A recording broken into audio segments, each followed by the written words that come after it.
ভাত ছিটালে যেমন কাগের অভাব হয় না, সেই রকম পেটে যদি সামান্য বিদ্যা থাকে আর সে যদি পরিশ্রমী হয়, তাহলে কিন্তু তারও ভাতের অভাব কিছুতেই হবে না।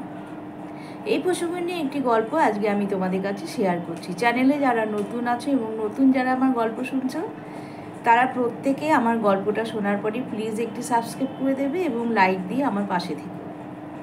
সবাই নিশ্চয়ই ভালো আছো, আমিও ভীষণ ভালো আছি। সুরেশ আর পরেশ ছিল তারা দুই ভাই।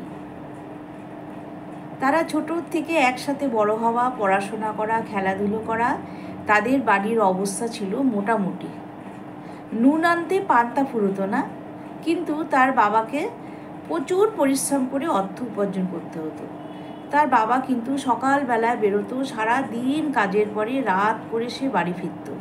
আর যখন বাড়ি ফিরত তারা দুই ভাই কিন্তু তারা ঘুমিয়ে পড়ত। তখন তার মা লণ্ঠনের আলোতে তার বাবাকে যখন খেতে দিত, তার মা কী করতো, তার বাবাকে নানান জায়গায় নানান ধরনের কাজ করে প্রচণ্ড ব্যথা বিষ থাকতো শরীরে।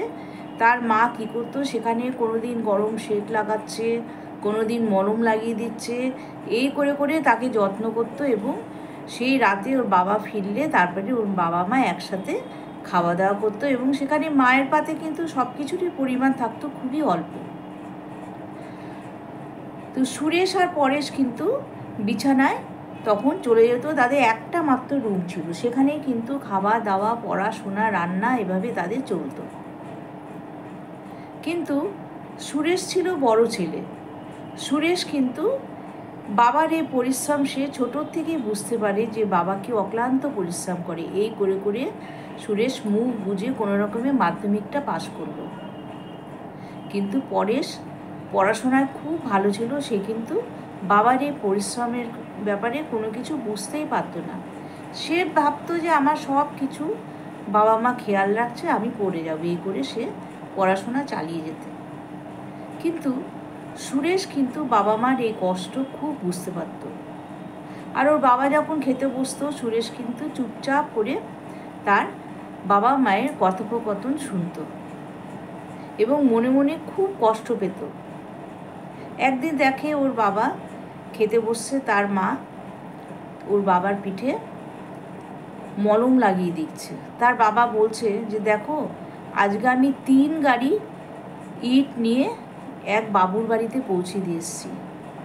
তারপরে সেখান থেকে গেছি আর এক জায়গায়, সেখানে আমার প্রচুর কাঠ ছিল, সেই কাঠগুলো আর এক জায়গায় আমাকে পৌঁছে দিয়ে আসছে। আজকে সকাল থেকে আমার প্রচুর ভ্যান রিক্সা চালাতে হয়েছে। আর ইট তুলতে গিয়ে একটা ইট আমার পিঠের মধ্যে পড়ে দেখো কতটা আমার পিঠটা চিড়ে গেছে। তখন তার মা কি করে, আর অত রাতে ঠান্ডা জলের প্রলেপ দিয়ে, বরুলিন ছিল বা কিছু মলম ছিল, সেটা হয়তো লাগিয়ে দিল। এটা কিন্তু সুরেশের চোখে পড়েছে। সে তখনই ঠিক করলো যে পড়াশোনা মাধ্যমিক পাশ করেছি, আমি আর পড়াশোনা করব না।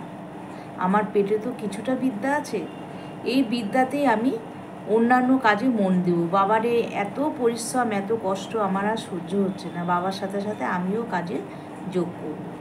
পরদিন সকালবেলা ওঠার পরে সে রীতিমতো খাওয়া দাওয়া করে পড়াশোনা করে তার মাকে বলল, মা আমার ইচ্ছা করছে না যে আমি আর পড়াশোনা করি, মাধ্যমিক তো পাশ করলাম, এবার ইচ্ছা করছে কোনো কাজে ঢুকে যাই। তার মা তো ভীষণ বকাবকি, যে কেন তুই কাজ করবি কেন, তুই পড়াশোনা করছিস, তুই ভালো মতো পড়াশোনা কর, বড় হ, ভালো চাকরি পা। কিন্তু সুরেশ নাছোড় বান্দা যে সে আর পড়াশোনা করবে না, সে কাজে যোগ দেবে। তার বাবাও খুব বকাবকি দিল, কিন্তু সে আর শুনলো না, সে কাজে লেগে গেল। প্রথমে সে ছোটো ছোটো কাজ শুরু করলো। কিছু দুধ কিনে, দুধের প্যাকেট কিনে সেখানে বসতো, দুধ বিক্রি করতো। তারপরে সেখান থেকে ভোরবেলায় পেপার বিক্রি করতো। তারপরে কোনো মুদিখানার দোকানে কর্মচারী হিসাবে কাজ করতো, কিংবা কারোর বাড়ি ওষুধ পৌঁছিয়ে দিত। এরকম নানান ধরনের টুকটাক কাজ করে সে কিন্তু মোটামুটি অর্থ উপার্জন করা শুরু করলো। আস্তে আস্তে তার মাথার বুদ্ধি খুললো। এই করে করে সুরেশ কিন্তু একদিন প্রচুর অর্থর অধিকারী হয়ে গেল, নানান ধরনের কাজ করে। এবং সে ওষুধের দোকানে যখন কাজ করতো, মানুষের বাড়িতে যখন ওষুধ ডেলিভারি দিত, সেখান থেকে কিন্তু সে অনেক কিছু শিখে গেল। আস্তে আস্তে আস্তে আস্তে সে পুঁজি বানালো, পুঁজি বানিয়ে সে নিজেই একটা ওষুধের দোকান খুলে বেশ বড় একজন ওষুধের ব্যবসায়ী হয়ে উঠল। আর এদিকে তার যে ভাই পরেশ, সেও পড়াশোনা শিখে অনেক দূর বিদ্যা হলো তার, কিন্তু সে চাকরি করবে বলে চাকরির যা বাজার, সে তো আর চাকরি পেল না। অনেক চেষ্টা করলো, অনেক জায়গায় সে এক্সাম দিল, সে চাকরি আর সে পেল না, কারণ কম্পিটিশনে যুক্ত, চাকরি হবে কোথার থেকে। যার ফলে সে টিউশন করা শুরু করলো। এক বাড়িতে সে টিউশন করা শুরু করলো, 3-4 ব্যাচে টিউশন করাতো, সেখান থেকেও সে মোটামুটি ভালোই আয় করত। কিন্তু সুরেশ কিন্তু নানান ধরনের কাজ জানতো বলে সে নানান ধরনের কাজ করে নিজেকে প্রতিষ্ঠিত করল। সে তখন বড় ব্যবসাদার হয়ে গেল। তা সত্ত্বেও কিন্তু সে যে তার দুধের ব্যবসা, সেটাতে একটা এজেন্সি খুললো, সেখান থেকে কর্মচারী রাখলো। সে নিজে দুধ বিক্রি করতো না, কিন্তু কর্মচারীকে দিয়ে সেই ব্যবসাটাও সে চালিয়ে গেল। এমনকি সে আস্তে আস্তে ইলেকট্রিশিয়ানের কাজও শিখেছিল।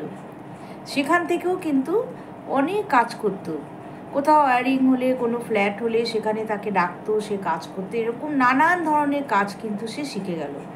শিখে গিয়ে সে নানা দিক দিয়ে পয়সা উপার্জন করতে লাগলো এবং সে তার বাবা মাকে সুখে রাখতে শুরু করলো।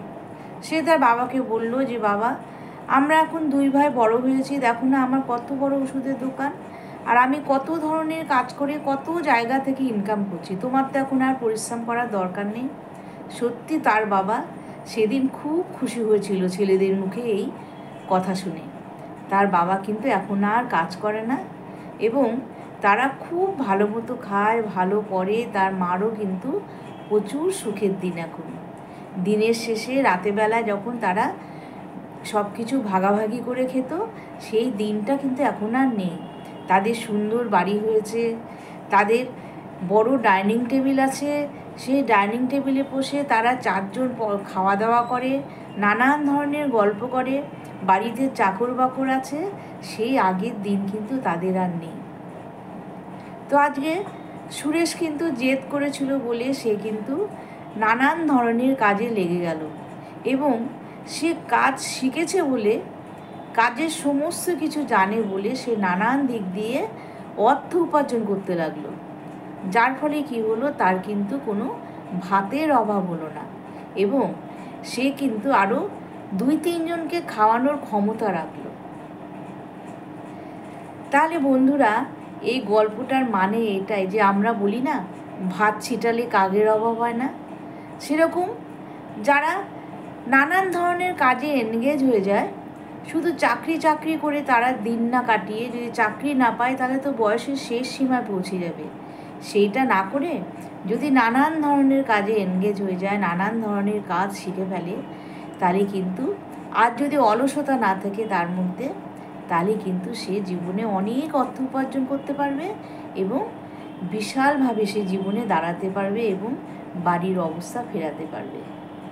কাজে আমার গল্পের সারমর্ম এটাই ছিল যে অলসতা না করে সবাই নানান ধরনের কাজ শিখে নাও সময় থাকতে। তাহলে কী হবে, কোনো না কোনো রাস্তা খোলা থাকবে এবং সেখান থেকে অর্থ উপার্জন করা যাবে। তাহলে বন্ধুরা, আজকে আমার গল্পটা কেমন লাগলো তোমরা প্রত্যেকে কমেন্ট বক্সে জানাবে এবং একটু বেশি করে শেয়ার করে দেবে। তাতে কি হবে, যাদের মধ্যে এখনও সে চাকরি মানসিকতা আছে এবং চাকরির খোঁজ করতে করতে বয়সের শেষ সীমায় পৌঁছে গেছে, তাদের কিন্তু মনের ধারণাটা পাল্টে যাবে।